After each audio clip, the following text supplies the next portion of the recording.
అది ప్రజల జీవితాలను ఎలా ప్రభావితం చేస్తుంది? ఒక వాగ్దానం అది ఎలా వాస్తవ రూపంలోకి మారుతుంది? ఒక ఎన్నికల హామీ అది ప్రజల ఆశలను ఎలా నెరవేరుస్తుంది? ఇప్పుడు ఏపీ ప్రభుత్వం తీసుకున్న అలాంటి ఒక ముఖ్యమైన నిర్ణయం గురించి మాట్లాడుకుందాం. తాజాగా ఏపీ సర్కార్ రాష్ట్రంలో మహిళల కోసం ఉచిత బస్సు పథకాన్ని తీసుకొచ్చింది. ఈ పథకం కేవలం ఒక ప్రయాణ సౌకర్యం కాదు, ఇది మహిళా సాధికారతకు ఒక కొత్త అధ్యాయం. అయితే ఈ పథకం గురించి చాలామందికి చాలా సందేహాలు ఉన్నాయి. ఏ బస్సులో ఈ సౌకర్యం లభిస్తుంది? ఎవరు అర్హులు? దీనివల్ల నిజంగా ప్రజలకు, రాష్ట్రానికి మేలు జరుగుతుందా లేదా? ఈ ప్రశ్నలన్నింటికి ఇవాళ మన బర్నింగ్ ఫైల్స్లో తెలుసుకుందాం.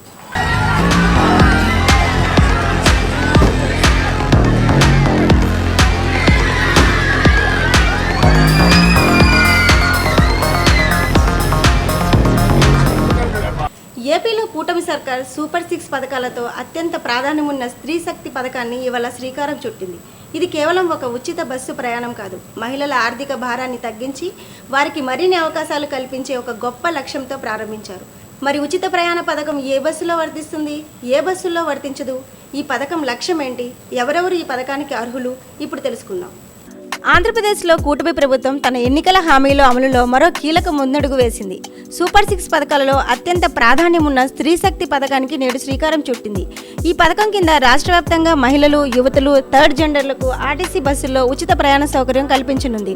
ముఖ్యమంత్రి నారా చంద్రబాబు నాయుడు ఆగస్టు 15 స్వతంత్ర దినోత్సవ రోజున విజయవాడలో ఈ పథకాన్ని లాంఛనంగా ప్రారంభించారు. ఈ చారిత్రాత్మక నిర్ణయంతో రాష్ట్రంలోని సుమారు 2.62 కోట్ల మంది మహిళలకు ప్రయోజనం చేకూరనుంది.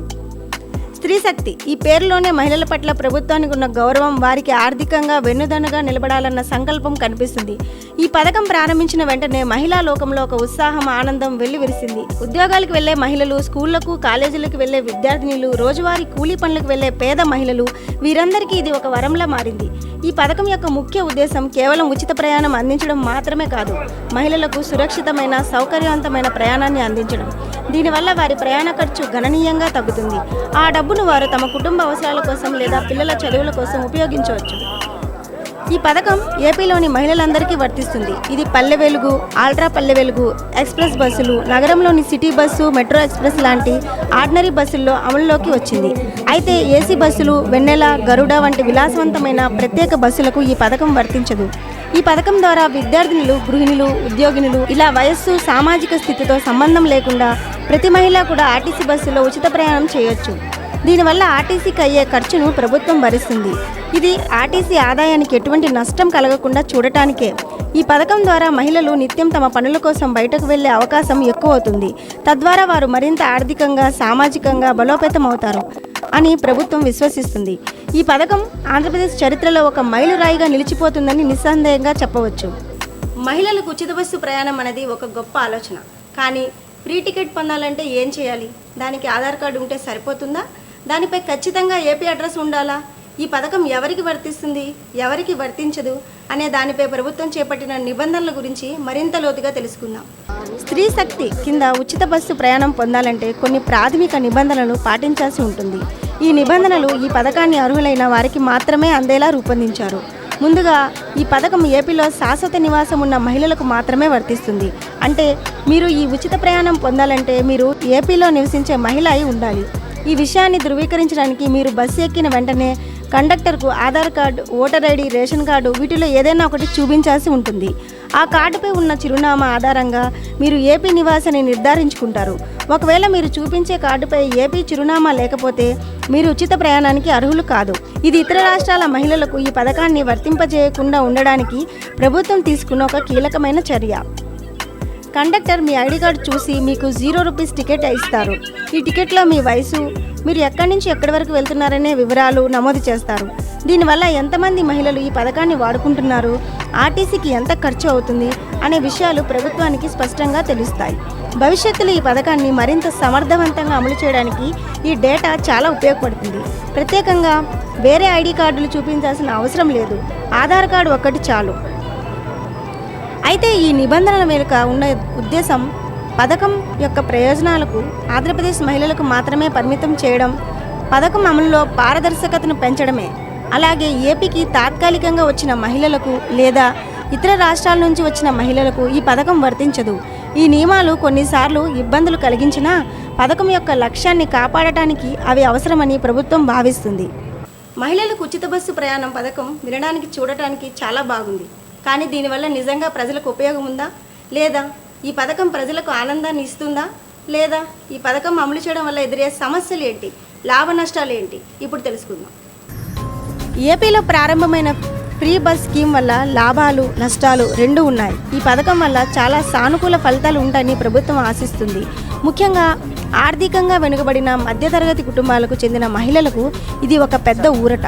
రోజువారీగా కూలి పనులకు వెళ్లే మహిళలకు, చిన్నపాటి వ్యాపారాలు చేసుకునే వారికి, స్కూళ్ళు కాలేజీలకు వెళ్లే విద్యార్థులకు ఈ పథకం వల్ల నెలవారీ ప్రయాణ ఖర్చు చాలా తగ్గుతుంది. ఆదా అయిన డబ్బును వారు తమ కుటుంబ అవసరాల కోసం, పిల్లల చదువుల కోసం లేదా పొదుపు కోసం ఉపయోగించుకోవచ్చు. ఇది మహిళలను ఆర్థికంగా స్వతంత్రంగా ఉండడానికి ప్రోత్సహిస్తుంది. వారు బయటకు వెళ్ళి పనులు చేసుకోవడానికి, విద్యను కొనసాగించడానికి, సామాజిక కార్యక్రమాల్లో పాల్గొనడానికి ఈ పథకం ఒక అవకాశాన్ని కల్పిస్తుంది. ఈ పథకం వల్ల మహిళల్లో ఆత్మవిశ్వాసం పెరుగుతుంది. అయితే ఈ పథకం వల్ల కొన్ని సమస్యలు కూడా తలెత్తుతున్నాయి. అన్నిటికంటే ముఖ్యంగా బస్సుల్లో రద్దీ విపరీతంగా పెరిగిపోతుంది. ఉచిత ప్రయాణం కోసం చాలామంది మహిళలు బస్సుల్లో ప్రయాణిస్తుండటంతో ఆర్టీసీ బస్సుల్లో కాలు పెట్టడానికి కూడా చోటు లేకుండా పోతుంది. ముఖ్యంగా ఆఫీస్ వేళల్లో, సాయంత్రం వేళల్లో ఈ సమస్య మరింత తీవ్రంగా ఉంటుంది. దీనివల్ల బస్సుల్లో ప్రయాణించే వారికి, ముఖ్యంగా పురుషులకు కొన్ని ఇబ్బందులు ఎదురవుతున్నాయి. మరో సమస్య ఏంటంటే ఈ పథకం వల్ల ఆర్టీసీ ఆదాయం గణనీయంగా తగ్గుతుంది. ఈ నష్టాన్ని భరించడానికి ప్రభుత్వంపై ఆర్థిక భారం పెరుగుతుంది.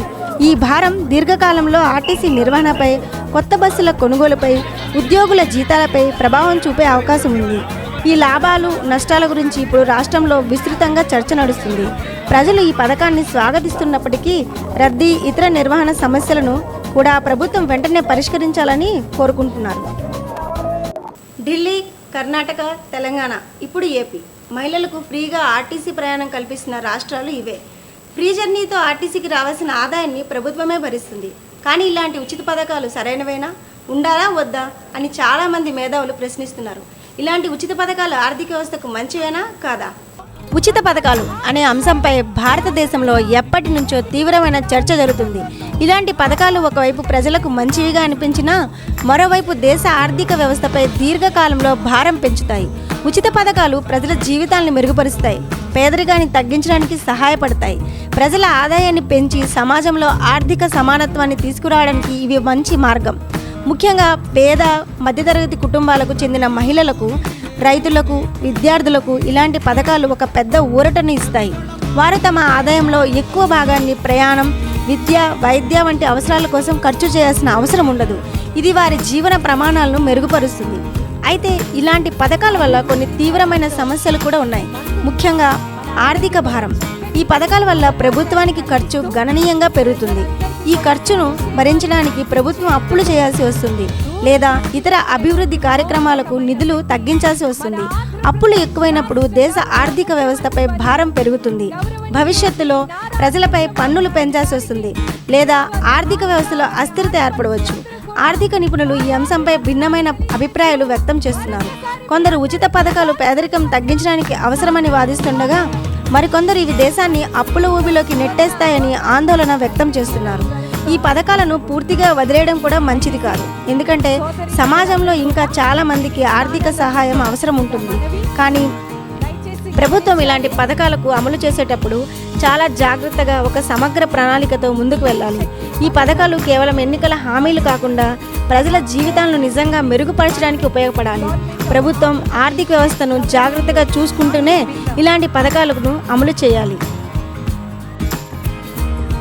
ఏపీలో మహిళలకు ఉచిత బస్సు వల్ల లాభాలు నష్టాలు రెండూ ఉన్నాయి. స్త్రీశక్తి పథకం వల్ల మహిళలకు చాలా ఉపయోగం ఉన్నా ఆర్టీసీ ప్రభుత్వంపై ఆర్థిక భారం పడుతుంది.